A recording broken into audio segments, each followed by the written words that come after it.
नमस्कार दोस्तों। वैसे तो अब लॉकडाउन में धीरे धीरे ढील दी जा रही है और सड़कों पर अब वो देखने को भी मिलता है। पिछले कई दिनों से आपसे मैं मुखातिब नहीं हुआ और उसकी वजह ये रही कि सड़क पर मुझे गाड़ियाँ और वो सारी चीज़ें फिर से वैसी ही दिखाई देने लगीं। और दूसरी सबसे अहम बात यह है कि ये एक बड़ा चिंता का दौर भी शुरू हो गया। चिंता का दौर इसलिए है क्योंकि आपने देखा, मैंने एक वीडियो में ये बात कही थी शुरुआत में कि हमारे देश में इस बात का आंकड़ा निकालना चाहिए कि कितने लोग कोरोना से मरते हैं और कितने लोग एक्सीडेंट से मरते हैं एक साल में या मरे होंगे। अभी शुरुआत भी नहीं हुई, मतलब आना शुरू हुए हैं। गुना में, औरैया में और जगह जगह सड़क हादसे और उसमें कई मजदूरों की एक साथ मौत। औरैया में भी 24 मजदूरों की मौत। उससे पहले गुना में भी ऐसे ही 17-18 मजदूरों की मौत। और आप जब इन घटनाओं को देखेंगे, और ये सामान्य तौर पर अगर मैं बात करूं, मतलब ये तो अभी एक नया घटनाक्रम चल रहा है कि मजदूर बड़ी तादाद में ट्रकों में या जैसे भी आ रहे हैं। और सरकार ने ये आह्वान भी किया कि अभी इतने दिन रुके हैं तो थोड़े दिन और रुकिए, देखा जाए कि किस तरीके से व्यवस्थाएं की जाए। और निश्चित तौर पर सरकार को भी व्यवस्थाओं को पहले चाक चौबंद करना चाहिए था, उसके बाद में ये जो लगाम उठाई गई है इसको उठाना चाहिए था, ये इंश्योर करना चाहिए था। हालांकि मैं ये मानता हूं कि हमारे यहाँ पर जो तादाद है और हमारे यहाँ जो पैनिक होता है, चाहे वो बेंगलुरु में रेलवे स्टेशन की भीड़ देखी हो, दिल्ली में आनंद विहार पर आपने भीड़ देखी हो, मजदूर इकट्ठा हो रहे थे, और जिस तरह से गर्मी बढ़ती जा रही है, जिस तरह से 2 महीने का दबाव आया है, तो निश्चित तौर पर एक बॉइलिंग पॉइंट आता है। और वो बॉइलिंग पॉइंट कहीं ना कहीं इन मजदूरों की जिंदगी में दिखाई पड़ रहा था। और सरकार को भी निर्णय लेना है, क्योंकि देश चल नहीं सकता इसी तरह से। अगर हमेशा लॉकडाउन करके रखा तो देश को कैसे आप आगे चला पाएंगे। तो धीरे धीरे अर्थव्यवस्था को पटरी पर लाना है। अभी चिंता ये सता रही है कि जो मजदूर अब निकल जा रहे हैं तो क्या होगा। कई केंद्रीय मंत्रियों ने ये चिंता जताई है और बल्कि ये भी आह्वान किया है कि इन लोगों को रुकना चाहिए अपने अपने शहरों में। तो ये एक बड़ी चुनौतीपूर्ण इसलिए बात है क्योंकि अल्टीमेटली फिर इनको दोबारा वापसी करनी है। अभी अपने परिवारों से दूर थे, और ये देखिए जब मैं आपसे बात कर रहा हूँ तो कई आपको यहाँ पे मजदूर कुछ खड़े भी दिखाई देंगे, कुछ लोग भी खड़े दिखाई देंगे जो इंतज़ार कर रहे हैं बसों का या ट्रकों का। जो भी गाड़ी यहाँ से निकल कर जाती है उसमें ये फिर सवार होते हैं। ये आम लोग भी हैं, कुछ ऐसे भी हैं कामगार।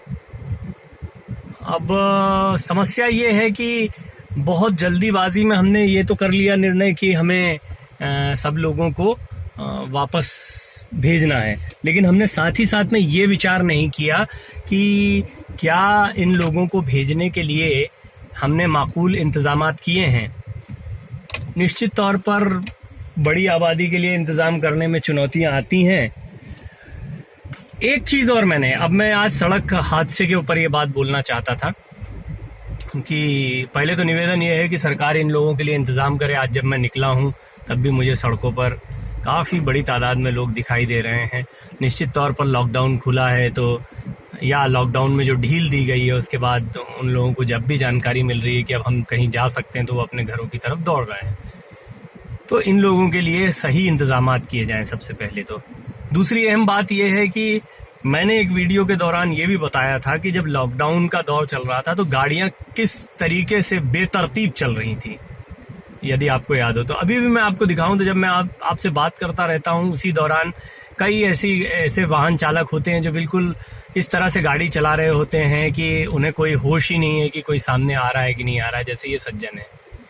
तो ये बहुत सामान्य गतिविधि मेरे साथ रही जब मैंने अभी पिछले लॉकडाउन के दौरान 2 महीने तक जो भी गाड़ी चलाई है उसमें ये चीज़ को अनुभव किया है।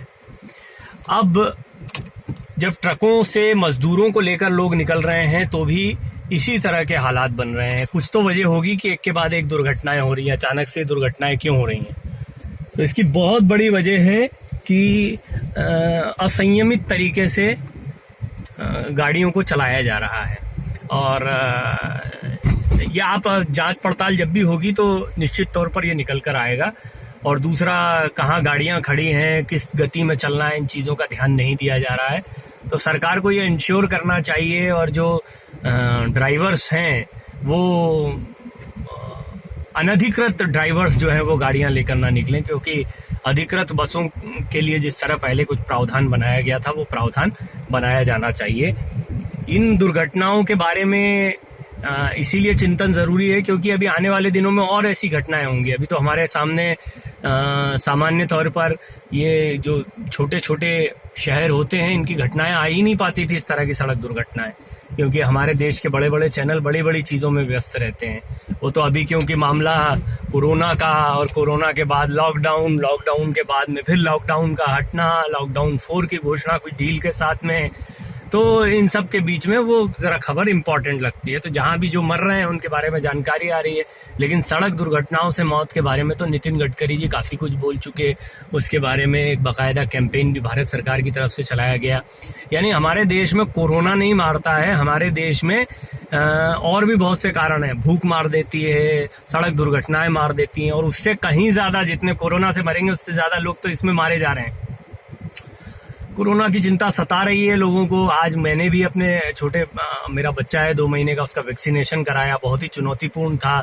जिन डॉक्टर को वैक्सीनेशन करना था, कल एक कोई मैक्स में इस तरह का केस आया था बच्चे की डेथ के बाद में उन्होंने अपने आप को क्वारंटाइन कर रखा है। तो फिर मैंने नए डॉक्टर की तलाश की। तो इस तरह की चुनौतियां हैं, ऐसा नहीं है, अलग अलग स्तर पर अलग अलग लोगों को चुनौतियां। लेकिन अभी तो लोगों को ये चुनौतियां हैं कि वो सड़क पर बैठे हैं इस समय, जिस तरह की चिलचिलाती धूप है वो भी असहनीय है। मतलब इतने अभ्यस्त हो जाते हैं लोग, वो भी एक बड़ा अलग विषय है। मैं तो अभी अपनी गाड़ी का एसी चलाकर आपसे बात करते हुए जा रहा हूँ, लेकिन ज़रा सा भी एक्सपोजर होता है धूप में तो हालत ख़राब हो जाती है। ये बात सच है, मैं स्वीकार करता हूँ इसको।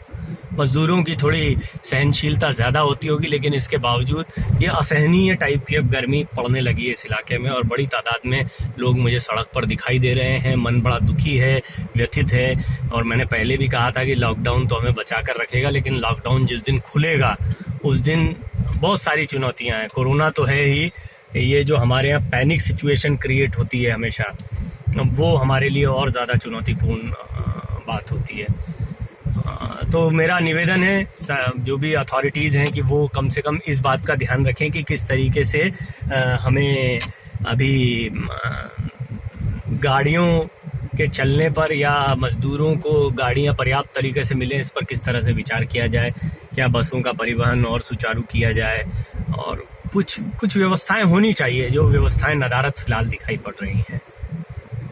तो लॉकडाउन के बाद अब ये लॉकडाउन 4 भी शुरू हो गया है। मैंने कोशिश की है अभी तक कि आपके पास सारी जानकारियों को पहुंचाता रहूं जब भी मौका मिल रहा है। मैं भी अपने दफ्तर जाता हूं तो बड़ा एक चुनौतीपूर्ण लगता है। सामान्य तबीयत खराब होने पर भी ऐसा लगता है कि क्या कोई बड़ी गंभीर परेशानी ना हो जाए। तो अपना ध्यान रखें और बेवजह ना निकलें, क्योंकि याद रखें कि ये सिर्फ आपके परिवार की सुरक्षा की बात नहीं है, हम सबकी सुरक्षा का सवाल है। और वैसे भी ये मौसम जो है ज़रा ख़तरनाक ही है। इस मौसम में अपने आप को बचाने का प्रयास करें। अब जैसे आप इन सज्जन को देख रहे हैं कि किस तरीके की गाड़ी चला रहे हैं, आप इससे अंदाज़ा लगा सकते हैं कि ये दुर्घटनाएं क्यों होती हैं। तो ये बहुत ज़रूरी है कि इन चीज़ों पर भी प्रशासन लगाम लगाए। बहुत बहुत धन्यवाद। लगातार आप देख रहे हैं